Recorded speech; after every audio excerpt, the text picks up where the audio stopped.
So, if you can present yourself, who you are, what are you doing here? Mm-hmm. Yeah.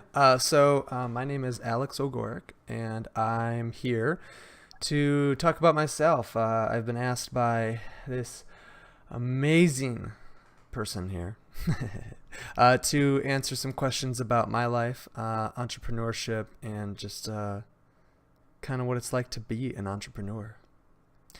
So, a little bit of background on me. I have a couple of years of experience building my own companies, as well as a couple of years of experience programming apps and pushing apps to production.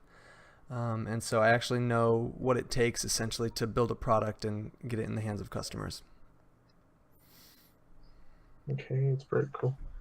So the first question, Alex, Mm-hmm. what are the names of your companies, and what are you doing now for a living? Yeah, so I'll start with the easier of the two, or the lesser of the two in terms of quantity. Right now, I'm working as an iOS developer at corporate clients. Right now, I'm working at Wendy's, and soon I'll be transitioning to Chase to work on their mobile architectures and mobile applications.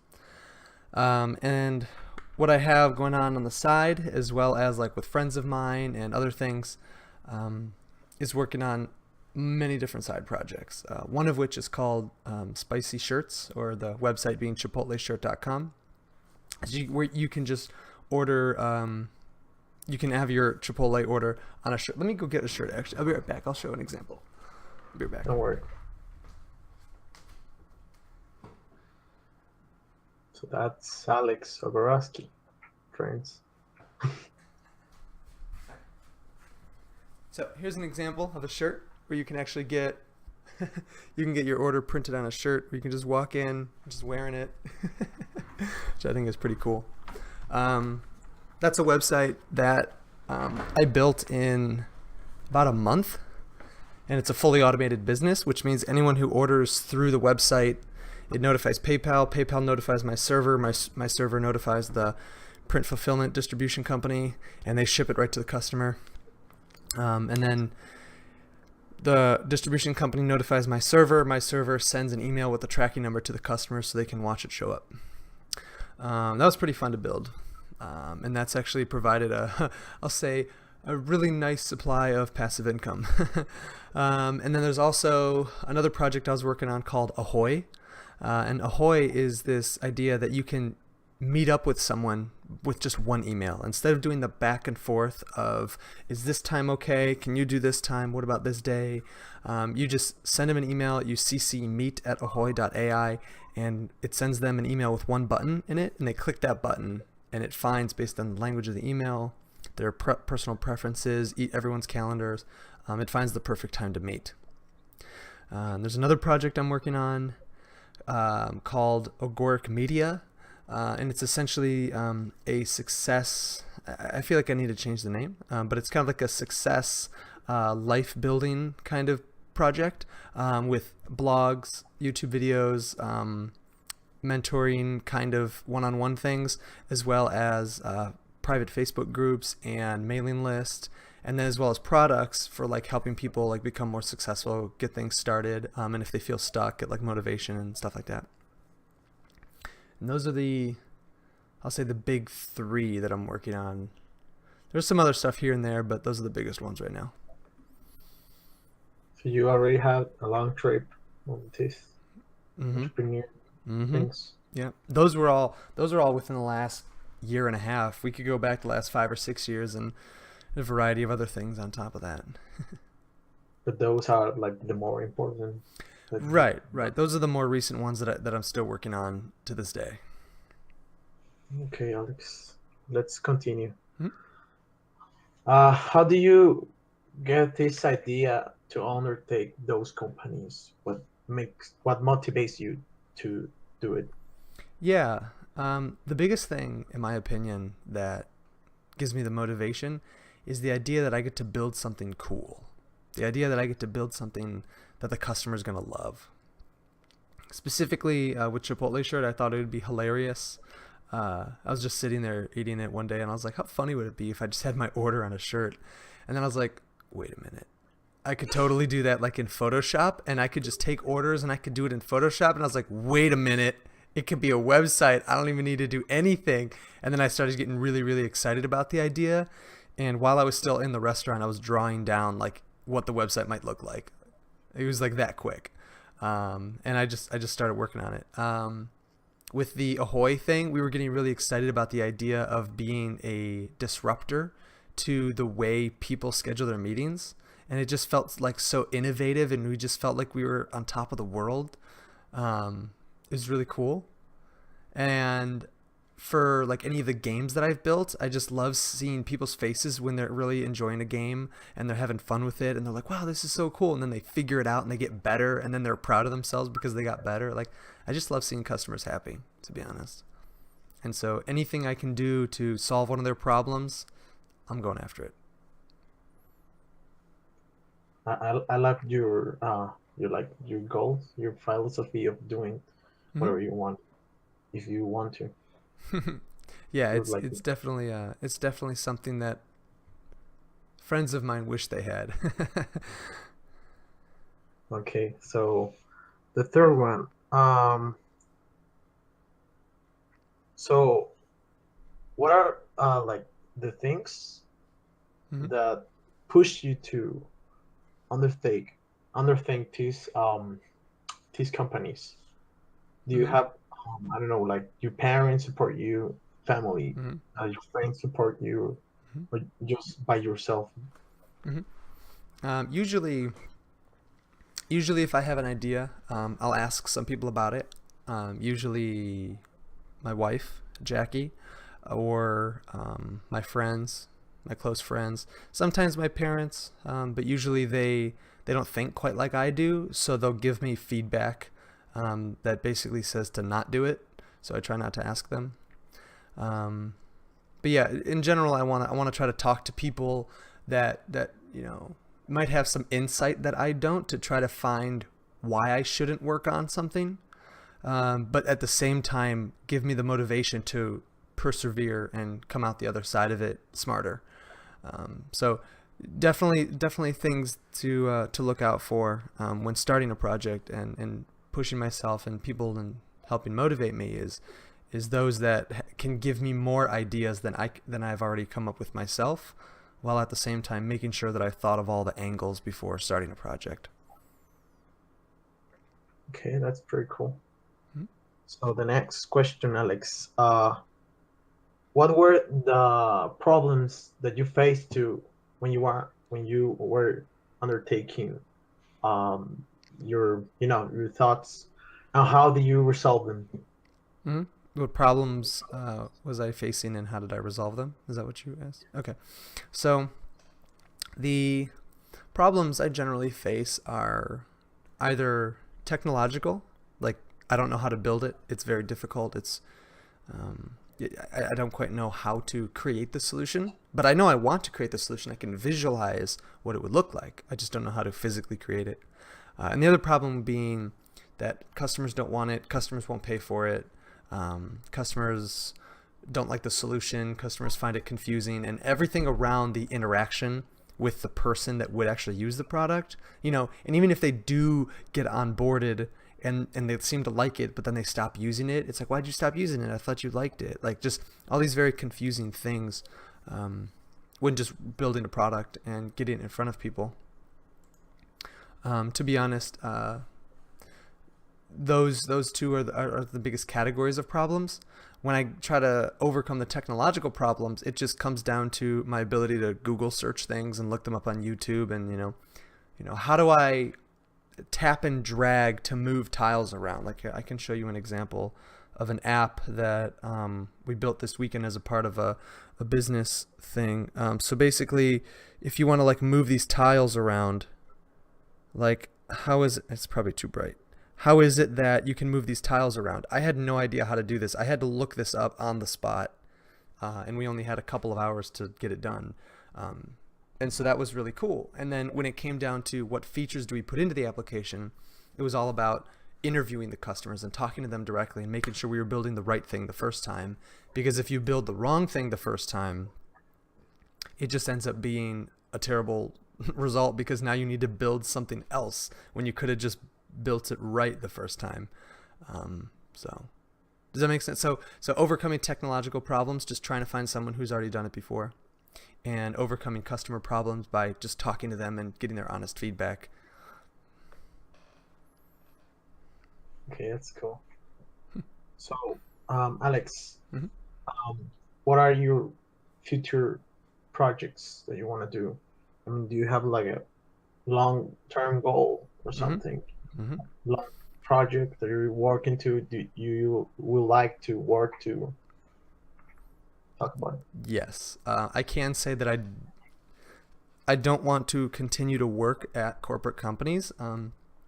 Literally, the only reason why I'm doing it is because I have bills that need to be paid and I need a source of income in the meantime.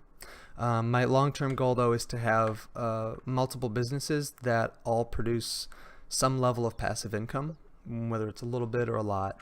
That allows me to travel, to hang out with friends, to play games, to go to the beach, just kind of sleep into whenever I want, and just live life. I don't want to spend my hours working on someone else's project. I want to work on my project. I want to help others achieve their dreams, right? I want to help others have fun. So that means making my own games and being creative and creating new solutions that don't exist, like Alexa apps, or cancel, or creating VR games. That's stuff that I haven't done yet, but that's stuff I want to get into. It just really exploring the creative side of life, as opposed to just mechanically going through the motions because it's a job and you got to go there and you got to work for it. That's not something I want to do. So long term, within the next 10, 15 years, I really see myself doing something along that route. The pizza just flew away. Yeah, he's so confused with the pizza. Yeah, she the dog. She's playing with the dog, and she threw the pizza. It's a little dog toy thing. It's a signal about being some pizza flying. I don't know. Oh, we're gonna leave that in there. That's funny. Yeah, All right. let's work together. So the next question: Mm-hmm. Did you study something in the school that you graduate about, like web developer or system apps developer, or just learn it by yourself? Yeah, I can actually show you a graph of some of the things that I've done in the last couple of years. I actually just gave this presentation a little while ago. Let me bring it up. 1 second.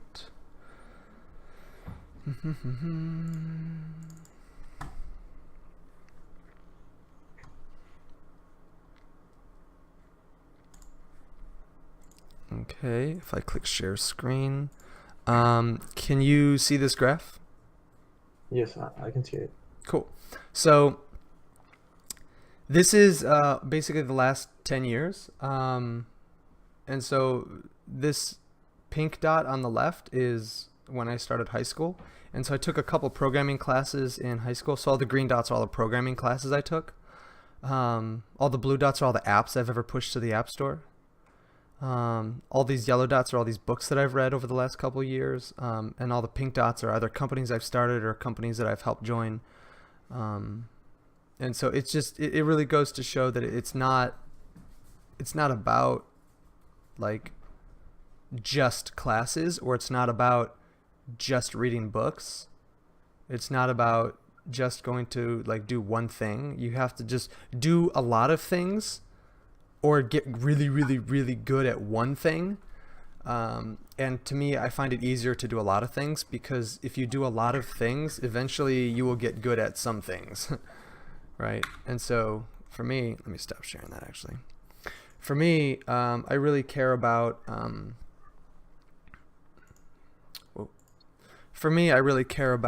the idea of being multifaceted. There's a word for it. I think it's polymath. And And it's a word that doesn't sound like it means, but it's basically like a Renaissance man, someone who's good at everything. They can play music really well. They can cook.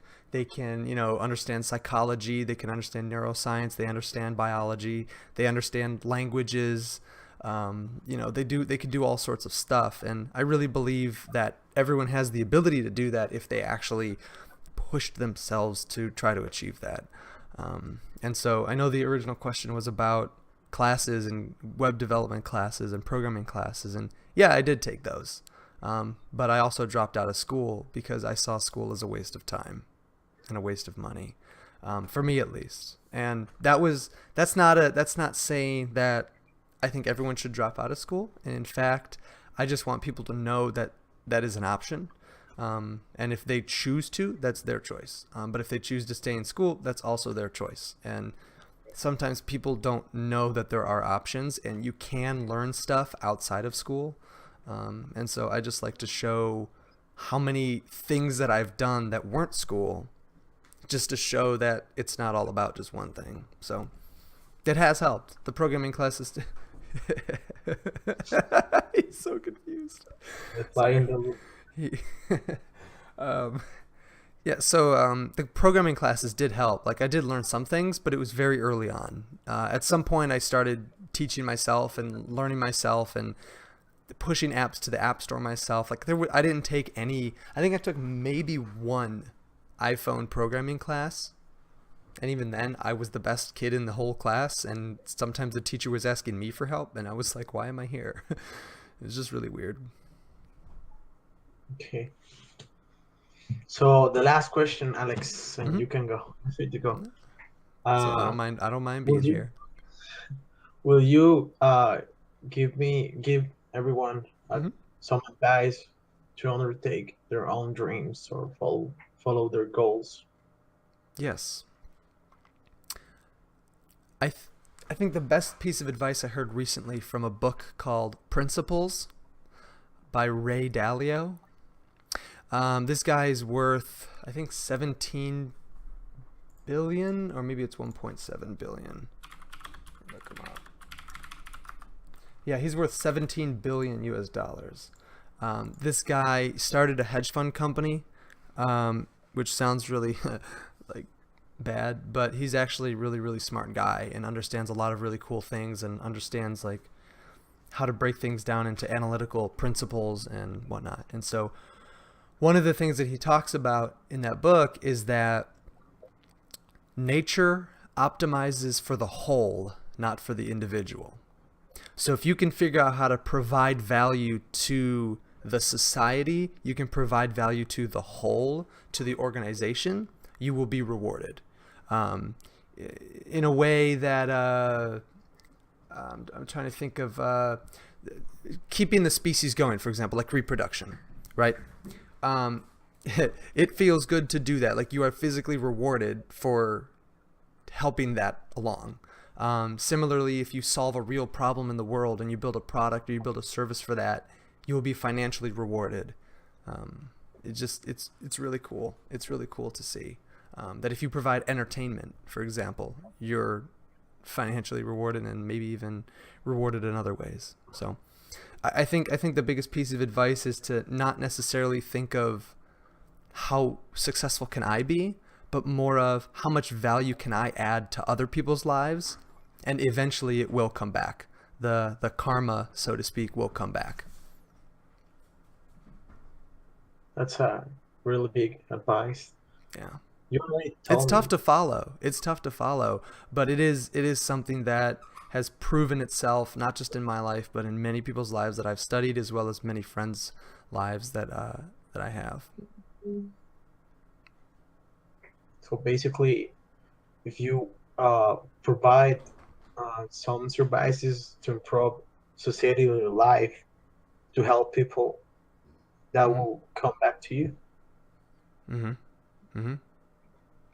Because, for example, let's say for example, I have a friend who's looking for a job opportunity using a language that I've never coded in, or they're looking for advice on a topic of life that I've never experienced.